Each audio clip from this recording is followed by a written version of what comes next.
Assalamualaikum warahmatullahi wabarakatuh. Perkenalkan, nama saya Damai Larasati, mahasiswi dari Universitas Pamulang, jurusan Manajemen Sumber Daya Manusia, angkatan 2016. Pada kali ini, saya ingin mempresentasikan mata kuliah riset operasi dengan judul Metode Transportasi FAM atau Vogel Approximation Method. Metode transportasi. Metode transportasi adalah suatu metode yang digunakan untuk mengatur distribusi dari sumber-sumber yang menyediakan produk-produk yang sama di tempat-tempat yang membutuhkan secara optimal. Alokasi produk ini harus diatur sedemikian rupa karena terdapat perbedaan biaya transportasi atau alokasi dari suatu sumber ke beberapa tujuan yang berbeda-beda, dan dari beberapa sumber ke suatu tujuan juga berbeda-beda. Ada 3 macam metode dalam metode transportasi. Yang pertama, ada metode stepping stone. Yang kedua, metode MODI atau modified distribution. Yang ketiga, metode FAM atau Vogel's approximation method. Pada kali ini, saya ingin mempresentasikan metode FAM. Metode FAM merupakan metode yang lebih mudah dan lebih cepat untuk mengatur alokasi dari beberapa sumber ke daerah tujuan. Pada metode FAM ini, sekali kita menentukan alokasi pada suatu sel, maka alokasi tersebut tidak berubah lagi. Kelebihan metode FAM. Yang pertama, metode yang lebih mudah dan lebih cepat untuk mengatur alokasi biaya transportasi dari beberapa sumber ke daerah tujuan. Yang kedua, hasil analisa dari metode ini sudah sangat optimal atau mendekati optimal. Kekurangan metode FAM. Yang pertama, proses iterasi lebih rumit. Yang kedua, pada metode ini setelah semua dialokasikan, harus menguji sel bukan basisnya apa sudah memiliki nilai sama dengan 0. Hal tersebut dilakukan untuk menjamin bahwa total biaya benar-benar minimum. Tujuan metode FAM. Tujuan dari jalur ini adalah untuk mempertahankan kendala penawaran dari permintaan sambil dilakukan alokasi ulang barang ke suatu kota kosong. Semua variabel non-basis atau kota kosong dievaluasi dengan cara yang sama sampai semua sudah terpenuhi. Artinya, jika semua kota kosong memiliki selisih biaya positif, berarti solusi telah optimum. Langkah metode FAM. Yang pertama, cari perbedaan dua biaya terkecil, yaitu terkecil pertama dan kedua di kolom dan baris. Yang kedua, pilih perbedaan terbesar antara baris dan kolom. Yang ketiga, pilih biaya terendah. Keempat, isi sebanyak mungkin yang bisa dilakukan. Kelima, hilangkan baris atau kolom yang terisi penuh.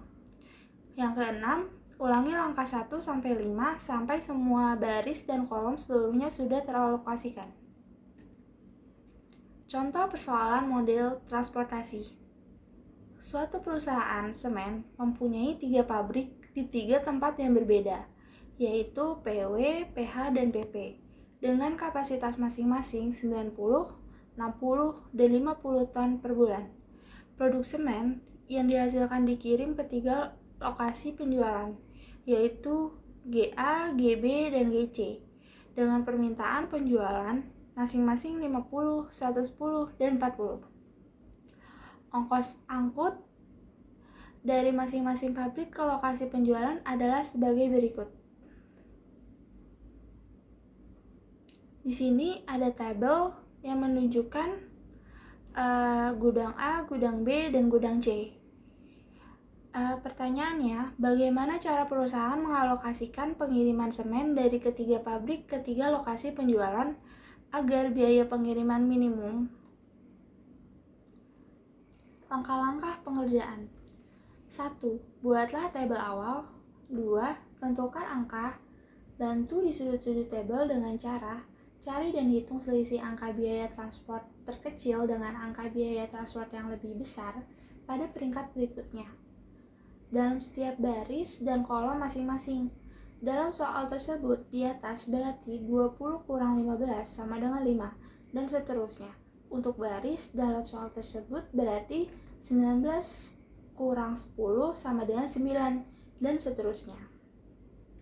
Yang ketiga, setelah kamu ketemu nilai bantu baris dan kolom, kemudian cari nilai bantu tertinggi pada nilai bantu awal atau hasil yang pertama.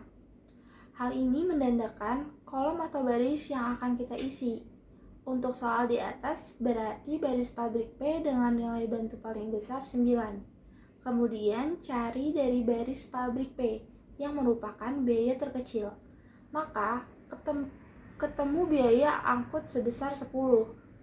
Jadi barang kiriman dari pabrik P kita isikan ke gudang B sebesar kapasitas gudang B, yaitu sebesar 50. Karena pabrik P hanya mampu menyetor sebesar 50.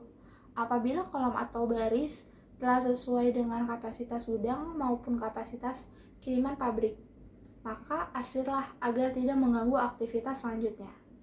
Yang keempat, kiriman selanjutnya dapat kita cari kembali seperti langkah 2 dan dilanjutkan langkah 3 dengan nilai terbesar dari angka bantu yang diambil dari kolom dan baris yang belum diarsir, dan seterusnya. Di sini ada tabel awal.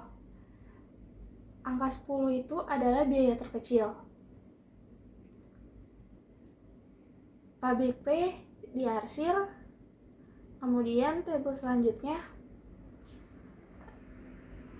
pada kolom ini angka 5 adalah biaya terkecil. Kemudian kolomnya diarsir.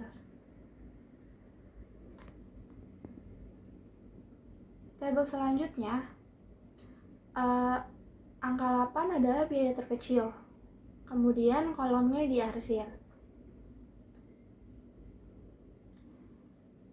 Pada tabel ini, pabrik H di angka 10 adalah biaya terkecil. Kemudian kolomnya diarsir. Di sini adalah tabel akhir.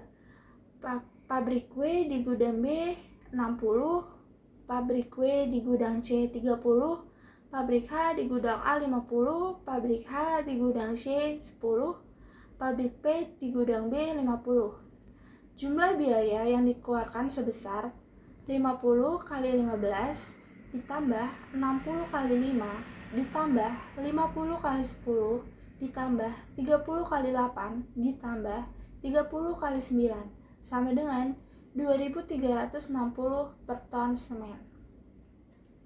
Sekian presentasi dari saya. Wassalamualaikum warahmatullahi wabarakatuh.